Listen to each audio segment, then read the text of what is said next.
प्रणाम अलैकुम दोस्तों। जैसे हमारे महामानव कभी भी किसी भी चीज के एक्सपर्ट बन जाते हैं, ऐसे ही आज हम खेलों के स्पोर्ट्स के एक्सपर्ट बने हुए हैं। और इसलिए आज हम आपको बताएंगे कि ओलंपिक्स में भारत के मेडल्स कैसे बढ़ सकते थे। लेकिन उससे पहले जान लेते हैं कि भारत यानी दुनिया के सबसे बड़े देश और सबसे बड़े बाजार की हैसियत ओलंपिक्स में क्या है। अब तक हमें कुल 3 कांसे के मेडल मिले हैं, उनमें से 2 तो हरियाणा की एक बिटिया ने ही जीत लिए हैं। पिछले ओलंपिक्स में हमें कुल 7 मेडल्स मिले थे, उससे पहले कभी इतने भी नहीं मिले थे। आबादी के मामले में दुनिया में पहले नंबर का देश पिछले ओलंपिक्स में मेडल्स के मामले में 48वें नंबर पे था। हमारे लखनऊ नगर निगम से कम पॉपुलेशन वाले देश भी मेडल्स की लिस्ट में हमसे ऊपर थे। तो अब हम आपको बताएंगे कि कमी कहां पर रह गई और क्या करने से ओलंपिक के मेडल्स बढ़ सकते थे। ओलंपिक्स में एक खेल होता है डाइविंग, माने गोताखोरी। इसमें जो गोताखोर होता है वो पानी में डुबकी मार जाता है और बहुत समय बाद निकलता है।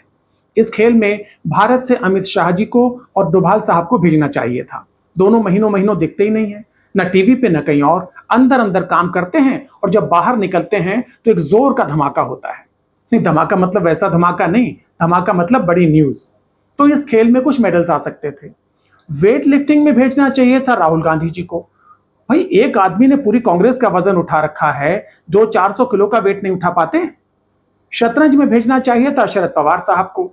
ऐसी चाल चलते कुछ समझ में नहीं आता, कई बार तो खुद उनको भी समझ में नहीं आता। इसके अलावा जिम्नास्टिक्स में हम पदक ला सकते थे।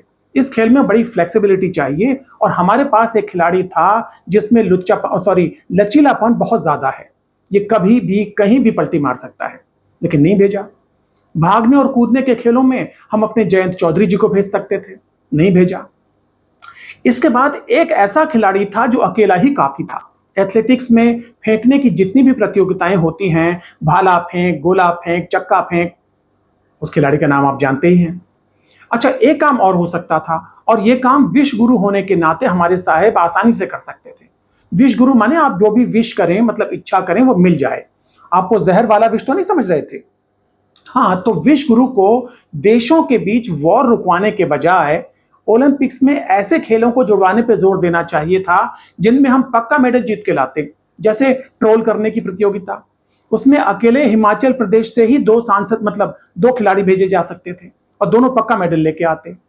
जैसे तेजी से गिरने का खेल, इसमें कुछ मीडिया वालों को भेज देते, मेडल्स मिलते। तेजी से अफवाह फैलाने की प्रतियोगिता, आग लगाने की प्रतियोगिता, जज्बात से खेलने की प्रतियोगिता, ऐसे कई खेल हो सकते थे जिसमें हमारी एक पॉलिटिकल पार्टी के लोग ही बहुत सारे मेडल लेके आ जाते। अच्छा, एक गलती और हो गई। सरकार ने एक स्कीम चलाई, खेलो इंडिया। इसके तहत गुजरात को मिले 606 करोड़, उत्तर प्रदेश को मिले 501 करोड़ और हर बार मेडल्स लाने वाले हरियाणा को मिले 97 करोड़।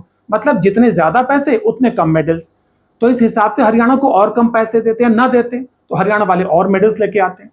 अच्छा, एक काम और होना चाहिए था। इधर कुछ समय से लड़कियां बहुत मेडल्स लेके आ रही हैं, तो अगर हम कुछ और लड़कियों को गर्भ में भरने से रोक पाते तो ये अजन्मी लड़कियां शायद कुछ और मेडल्स लेके आती, है कि नहीं।